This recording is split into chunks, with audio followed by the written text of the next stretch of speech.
Hello friends, welcome back to our channel Honey Soni. అందరూ ఎలా ఉన్నారు? మీ అందరూ బాగున్నారని నేను అనుకుంటున్నాను. నేనైతే చాలా బాగున్నాను. చాలా రోజులైంది కదా వీడియో పోస్ట్ చేసి, 15 days అయింది ఆల్మోస్ట్. సరే, వీడియోలోకి వెళ్ళిపోదాం. మా ఫ్యామిలీలో మ్యారేజ్ ఉందని చెప్పాను కదా, అది అయిపోయింది. ఆ హడావుడి అంతా అయిపోయింది. అయిన తర్వాత అందరూ బెడ్ ఎక్కేశారు. ఫీవర్లు, జలుబులు, దగ్గులు ఇంకా అన్నీ వచ్చేసాయి. అందుకే లేట్గా పోస్ట్ చేస్తున్నాను వీడియో మాత్రం. ఇప్పుడు ఈ కర్రీ ఏంటంటే మేక తలకాయ కూర ఎలా చేయాలో చూపిస్తున్నాను.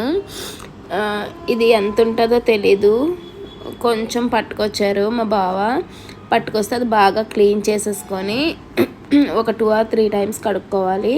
కడిగిన తర్వాత ఒక 1/2 tablespoon పసుపు వేసుకోండి. అది వేసిన తర్వాత ఒక 2 tablespoons కారం వేసుకోవాలి.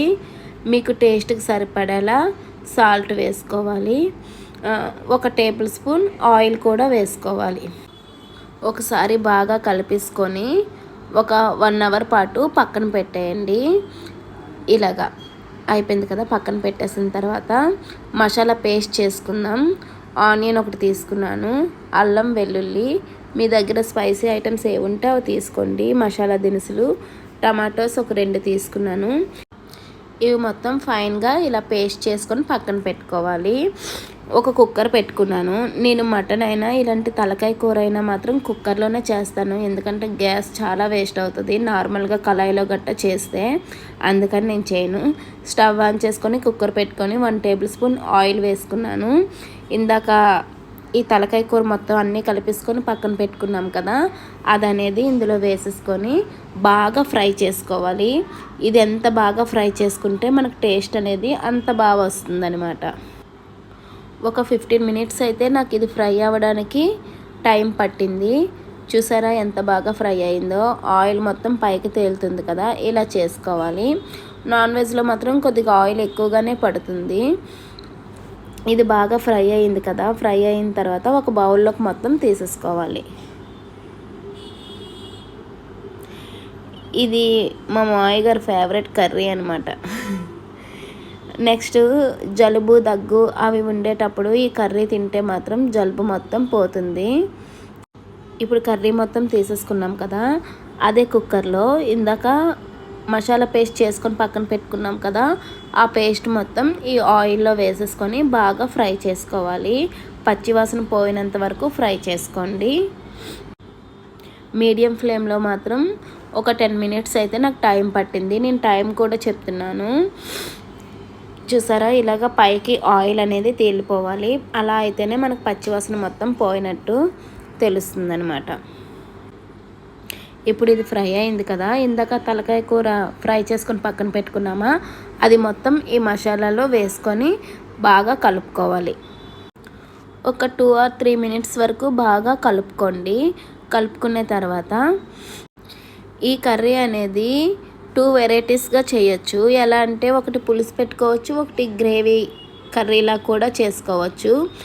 ఈ జలుబు ఎక్కువగా ఉండేటప్పుడు పులుపు నోటికి తగిలితే మనకి హాయిగా అనిపిస్తుంది కదా, అందుకని నేను కొంచెం పులుపు వేసే చేశాను ఇది మాత్రం. ఇది ఇప్పుడు ఇంక చూసారా బాగా ఫ్రై అయిపోయింది కదా. ఫ్రై అయిన తర్వాత అదే బౌల్లో ఒక చెంబుతో వాటర్ వేసుకొని ఆ బౌల్ మొత్తం క్లీన్ చేసి ఆ వాటర్ అనేది ఈ కుక్కర్లో వేసేసుకొని ఒకసారి కలుపుకోవాలి. ఇంకా ఇప్పుడు కుక్కర్ క్యాప్ పెట్టేసుకొని విజిల్స్ మాత్రం ఒక 5 or 6 విజిల్స్ అయితే కంపల్సరీగా రావాలి, వస్తేనే బాగుంటుంది. అన్ని విజిల్స్ ఎందుకంటే ఈ తలకాయ కూర అనేది కొంచెం గట్టిగా ఉంటుంది పీసు. అన్ని విజిల్స్ పెట్టిన తర్వాతే పీస్ అనేది మనం తినగలం, లేదంటే మాత్రం తినలేమన్నమాట. ఆ రోజు ఏం చేశానంటే మళ్ళీ బోన్స్ అన్ని సపరేట్ చేసేసి మటన్ సూప్లో చేసేసాను. అందుకు ఇందులో బోన్స్ అయితే నాకు ఎక్కువగా లేవు. చూసారా వాటర్ ఎక్కువగా ఉన్నట్టుంది కదా. ఒకసారి బాగా కలుపుకొని ఒక 4 పచ్చిమిర్చి అయితే ఇందులో వేసుకున్నాను. ఎందుకంటే కర్రీ లాస్ట్లో వేసుకుంటే మాత్రం ఫ్లేవర్ చాలా బాగుంటుంది. పులుసే కాదు, చికెన్ కర్రీకైనా అలానే బాగుంటుంది అనమాట. ఇందులో ఇప్పుడు ఒక 2 tablespoons అయితే చింతపండు గుజ్జు వేసుకున్నాను. మీ దగ్గర ఇలా తీసి పెట్టింది లేకపోతే నిమ్మకాయ సైజ్ అంతా చింతపండు తీసుకొని ముందే నానబెట్టుకోండి. అది మెత్తబడిన తర్వాత దాంట్లో ఉండే గుజ్జు తీసుకొని అది ఇందులో వేసుకొని కలుపుకోవాలి. టేస్ట్ అయితే చాలా బాగా వస్తుంది తెలుసా. ఇంకా ఇందులో మాత్రం ఎలాంటి మసాలా పౌడర్ అలాంటివి ఏమీ వేసుకోవద్దు. ఇలా నార్మల్గా చేసుకోండి, టేస్ట్ చాలా బాగుంటుంది. లాస్ట్లో అయితే కొంచెం కొత్తిమీర వేసుకున్నాను. టేస్ట్ అయితే అదిరిపోయింది. నా వీడియో అయితే మీ అందరికీ నచ్చింది అనుకుంటున్నాను. నచ్చినట్లయితే please do like, share and subscribe చేసుకోవడం మాత్రం అస్సలు మర్చిపోవద్దు. For more videos. Thank you.